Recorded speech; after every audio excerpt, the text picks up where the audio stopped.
kuha muna tayo ng malagang panayam sa pagkakataong ito. Kapiling natin sa ating linya ng komunikasyon via Zoom ang isa ho sa mga constitutionalist, law lecturer at senior research fellow ng Ateneo Policy Center, si Attorney Michael Henry Yusinko. Pabatiin natin sa Bombo Radio Philippines, or nationwide and worldwide. Si Bombo Dennis Hamito po ito. Together with me, si Bombo Jaira Hangayo. Magandang tanghali po sa inyo.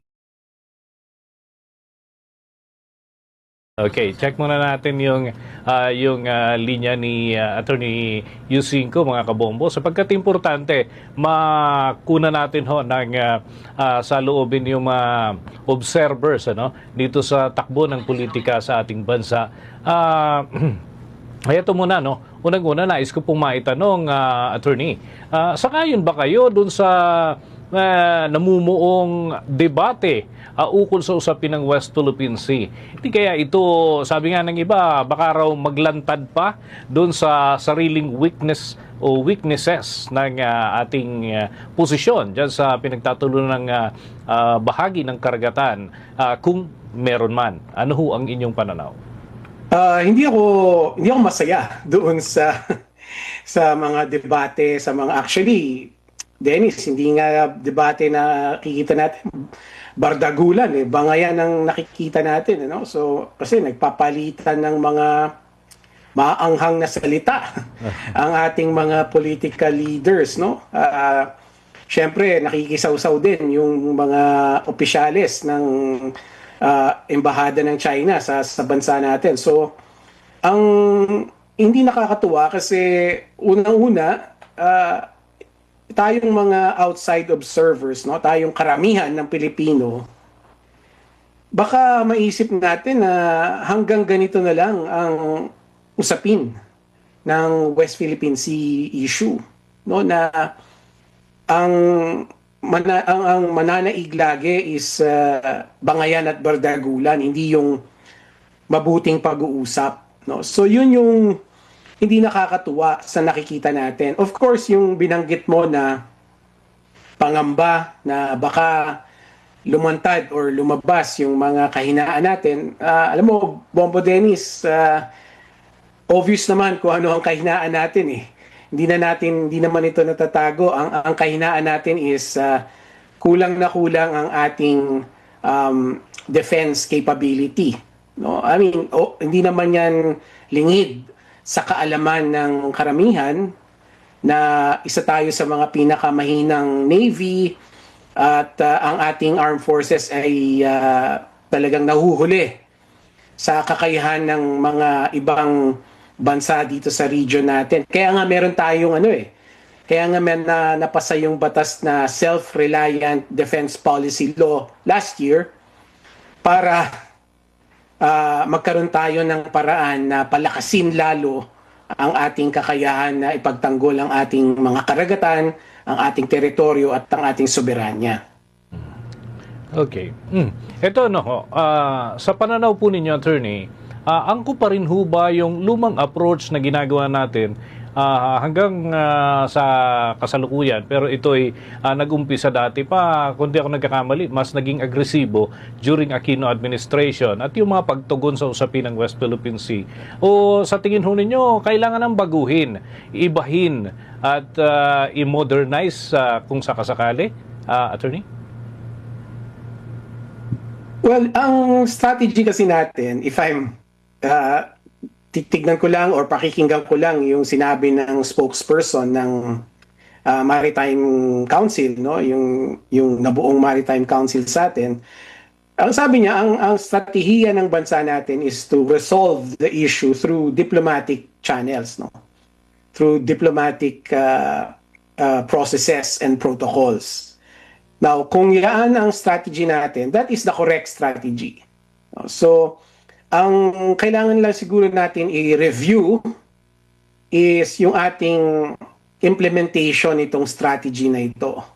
Kasi, gaya nga na sinabi mo, itong strategy na to ay ang nagpanimula nito si Pangulong Aquino, tapos binago ni Pangulong Duterte, si Pangulong Duterte Ang naging polisiya niya is yung tinatawag na accommodation policy. Ibig sabihin, sunod-sunuran lang tayo sa kung anong idikta ng China.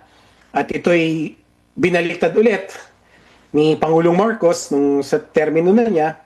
At ngayon, nandito na naman tayo sa pag-resolve nito through diplomatic processes. No? So, personally, sa akin, yun ang tama.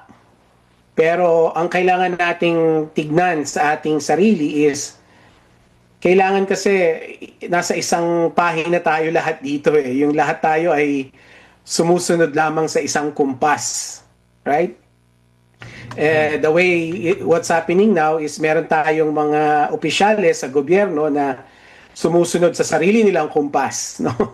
Mas gusto nila makipag-bardagulan sa ambassador ng China kesa sumunod doon sa polisiya ng gobyerno natin, which is ipatupad ito through diplomacy, through smart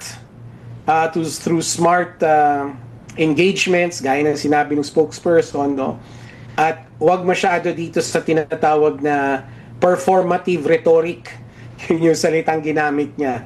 So, kailangan isa ang ating kumpas dito.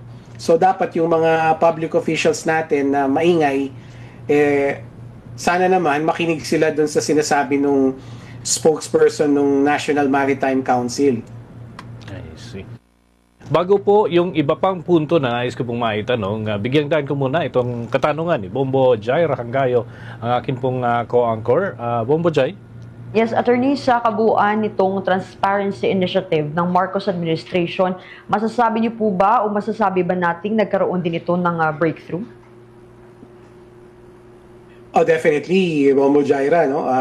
Malaking pagbabago yung from the previous administration to itong ginagawa ng Marcos administration, which is one of the guiding principles is yung transparency, no? Kasi tayo sa civil society, nalalaman natin kung ano yung mga nangyayari and nakakatugon tayo appropriately. No? So pag nakakakita tayo ng mga binobomba na mga barko natin, nalalabas natin yung mga saloobin natin. No? At yung gobyerno natin, nagkakaroon sila ng parang ng support from civil society dun sa mga ginagawa nilang pagkikilos. And also, yung civil society natin, yung mga bawat grupo, nagkakaroon din sila ng pagkakataon na magkaroon din ng pagkikilos, no? Katulad nung ating ito movement, yung mga flotilla na pumupunta dun sa Sierra Madre. So, the transparency policy is a big game changer from the past administration na gustong itago ang mga nangyayari dito sa karagatan natin. At sa ibang usapin, attorney, bilang constitutionalist, angkop lang ba ang tila pagsita ng ilang mababata sa Korte Suprema dahil sa ruling sa issue nitong impeachment? Ang pinag-uusapan mo ba yung laban kay Senate President Soto? Yung pag-cite in contempt? Kaugnay dito sa impeachment complaint against President Ferdinand Bongbong Marcos Jr., attorney. Hindi ko alam kung aakyat sila sa Korte Suprema. Yun ba sinasabi mo? Yes, attorney. Hindi ko pa naririnig na meron palang mga planong ganun, ano? Pero kung meron man, I think hindi magandang idea 'yun, ano? Kung ako ang magpapayo sa kanila na dahil hindi nila nagustuhan yung desisyon ng Committee on Justice, sa Korte Suprema sila aakyat,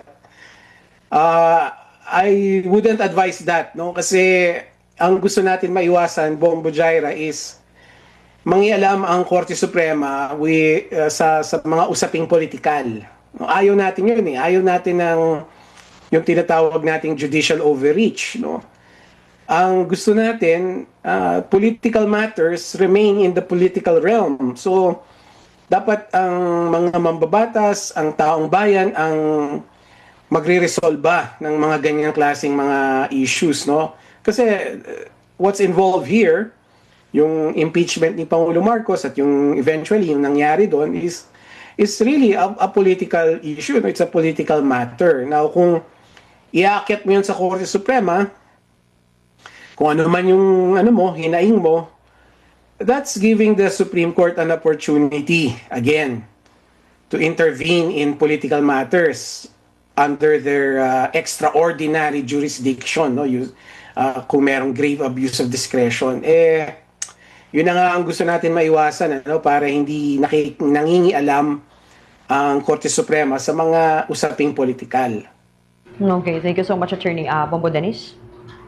Siguro magkaroon na lang tayo ng part 2 para naman dun sa iba pang mga paksa. Lalo't mainit na rin itong usapin sa impeachment case ni Vice President Sara Duterte. Maraming salamat po at happy weekend. Happy Valentine's Day na rin, Attorney. Maraming salamat din. Mga kabombo at mga ka-Star Nation, nakausap po natin si Attorney Michael Henry Yusinko, isang constitutionalist at law lecturer at senior research fellow ng Ateneo Policy Center ngayong tanghali dito po sa Bombo Network News. BomboRadio.com. Follow us on Bombo Radio mobile app, Facebook, YouTube, TikTok, and X, formerly Twitter. Like, share, and stay connected. Anytime, anywhere.